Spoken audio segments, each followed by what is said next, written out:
In the name of Allah, welcome my students in the last lesson of Unit 9, Lesson 9, Workbook. Let's start with the opener. Look at this sentence. People can watch the latest movies on YouTube.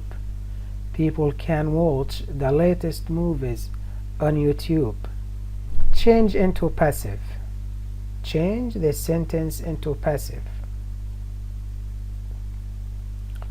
The answer: the latest movies can be watched on YouTube by people.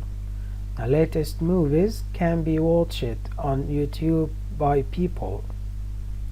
Now open your workbook, page 64. 1. Read the review of Mustafa Al-Aqad's Al-Risala. Have you seen this film? If yes, do you agree with this review? Did you learn anything new about the film? If no, what do you think is missing from the review? Do you want to see this film now? Let's read this review. The acclaimed producer, director Mustafa Al-Aqad has often described Al-Risala 1977 as his labor of love, and the rewards of Al-Aqad's hard work are clear in this almost 3-hour epic, which tells the story of the birth of Islam from the Prophet Muhammad's, peace be upon him, first revelations to his passing away. The film follows the Prophet's story, beginning with the Prophet, peace be upon him, and a handful of believers, and ending with a miraculous triumph of faith.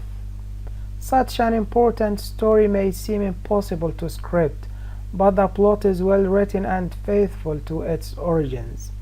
The characters are portrayed magnificently, and the dialogue is never flat or dull.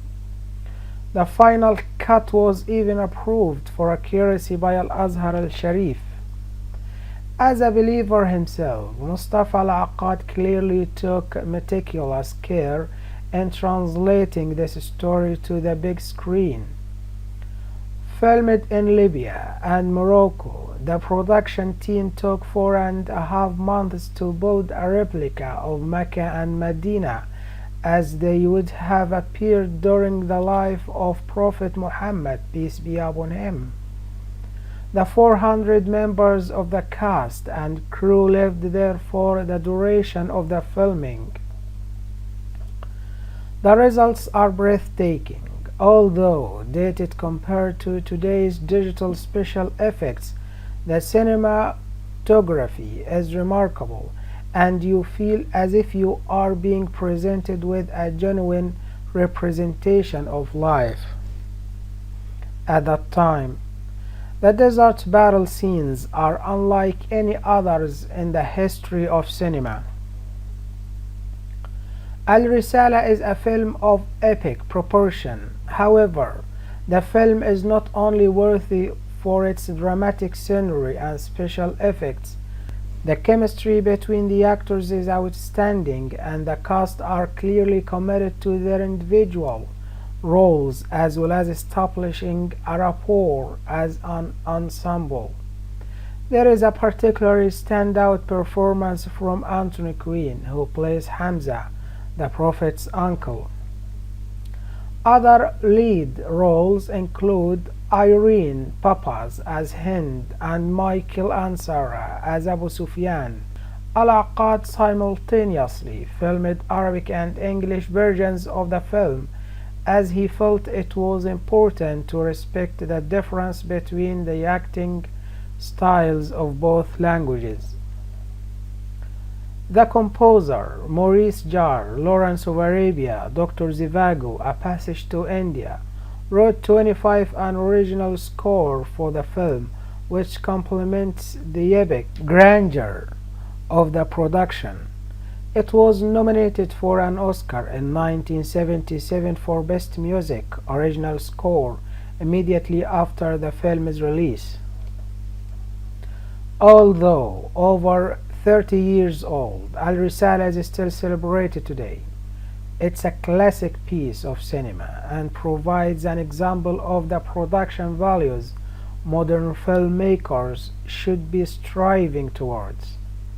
Great acting, striking cinematography, and an unforgettable soundtrack combine seamlessly to create a beautiful and extremely moving work, with the ultimate purpose of creating a respectful and deeply engaging representation of the life of the Prophet, peace be upon him. After reading the review, answer these questions. Do you agree with this review? Did you learn anything new about the film? What do you think is missing from the review? Do you want to see this film now?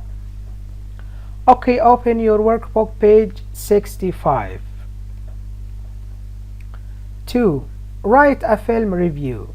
It's your turn now. Choose a film to review. It should be from one of the categories in the box below: animation, classic, box office success, foreign subtitled, action, historical epic. B. Your review should be 170 to 200 words. Make notes on the following before writing your review: acting, directing, plot, costumes, special effects, casting, cinematography, soundtracks. C. Think about what was particularly interesting or disappointing about the film. You should be honest about your opinions. You may use the following phrases to help you. The title of the film is, it was produced by, the thing I liked best about it was, it's about, it's set in. Now let's move on to talk about another thing. We are going to talk about writing. In the first term, as you know, we talked about a different kind of writing. That was a descriptive writing.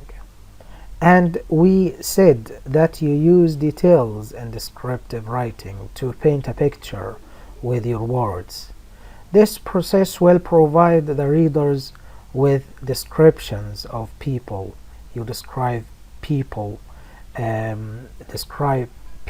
places, objects, and events through the use of suitable details. And you deal with your essay as if you paint a picture.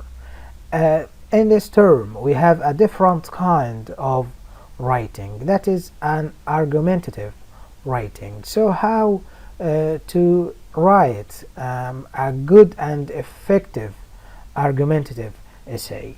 Let's talk about argumentative essay generally.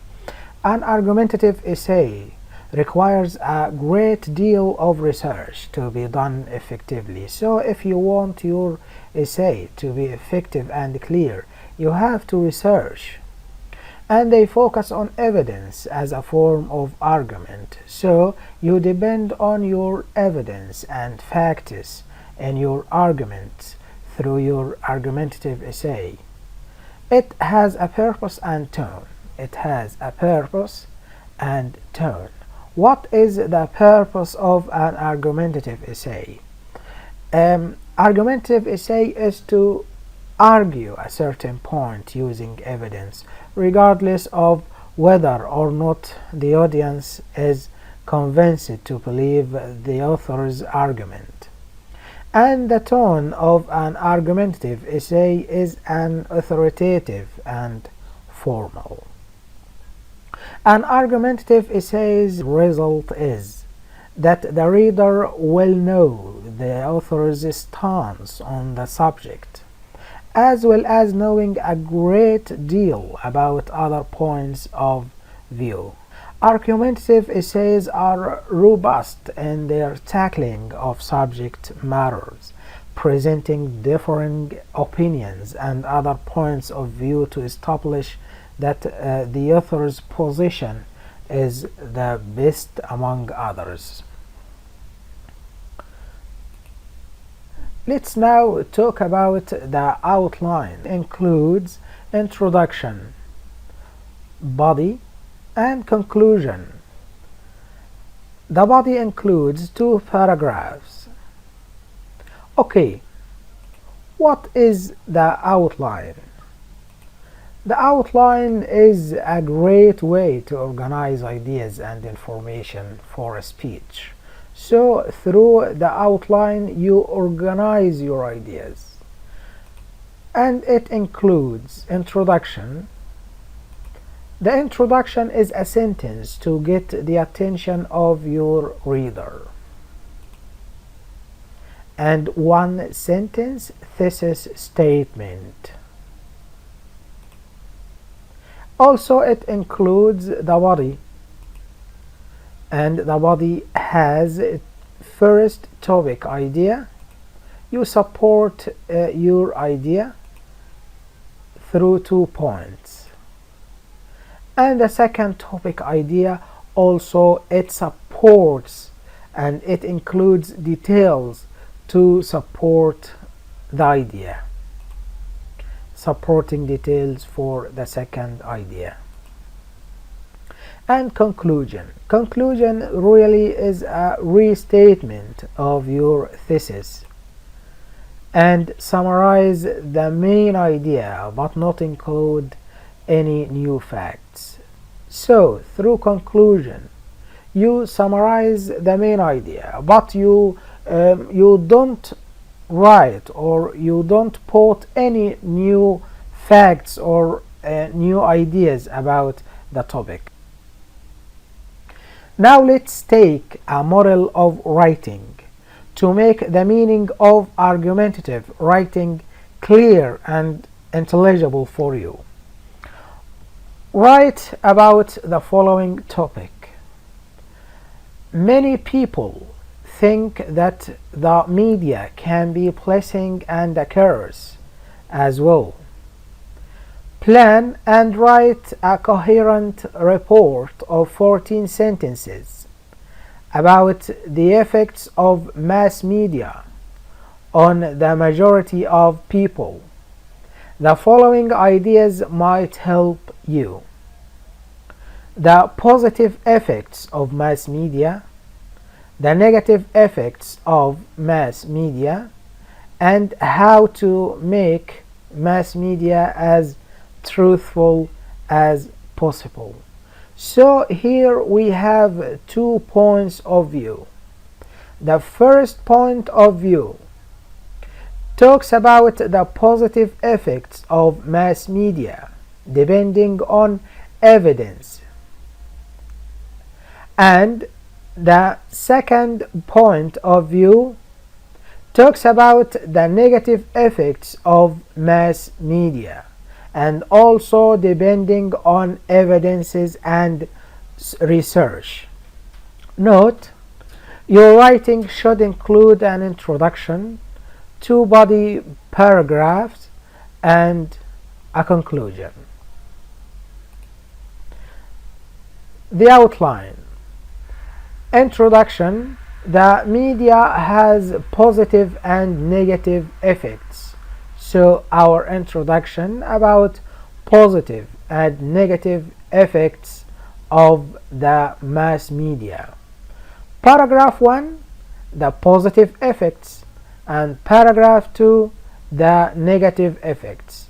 And we put details to support our idea. For instance, the positive effects of mass media. We depend on media to get information, news, and entertainment. And the second idea or the second viewpoint, the negative effects of mass media, and we put details also to make this point clear and to support this viewpoint. Example, encouraging negative and destructive thinking. It sometimes shows events negatively. And finally, we should be careful from negative effects of mass media and make use of its positive effects. Okay, the media. The media is very important in our life. It has made the world a small village. The media can be delivered through different means as TV, radio, the internet, and newspapers. This is the introduction. And paragraph 1 talks about the positive effects of media. The media has positive and negative effects. As for the positive effects, we can get the latest news. The media promotes social causes as literacy, health management, and AIDS awareness. It is a channel of communication. It can form the public opinion. So these are details to support the viewpoint that support generally the mass media and the positive effects of mass media. And the other point of view. As for the negative effects, the media promotes negative thinking. So it promotes negative thinking. It sometimes shows events negatively. It can form and alter our opinions. It can give unhealthy messages and encourage negative and destructive thinking. Press should be given some freedom within the limits of the law. So this is the second paragraph, and it indicates the negative effects of mass media. And finally, the conclusion. The media should be reliable and truthful. We should be careful from negative effects of media and make use of its positive effects. My dear students, don't forget to make your sentences clear and simple. By this, I have finished my lesson for today. I hope it was useful for you. Thank you for watching and goodbye.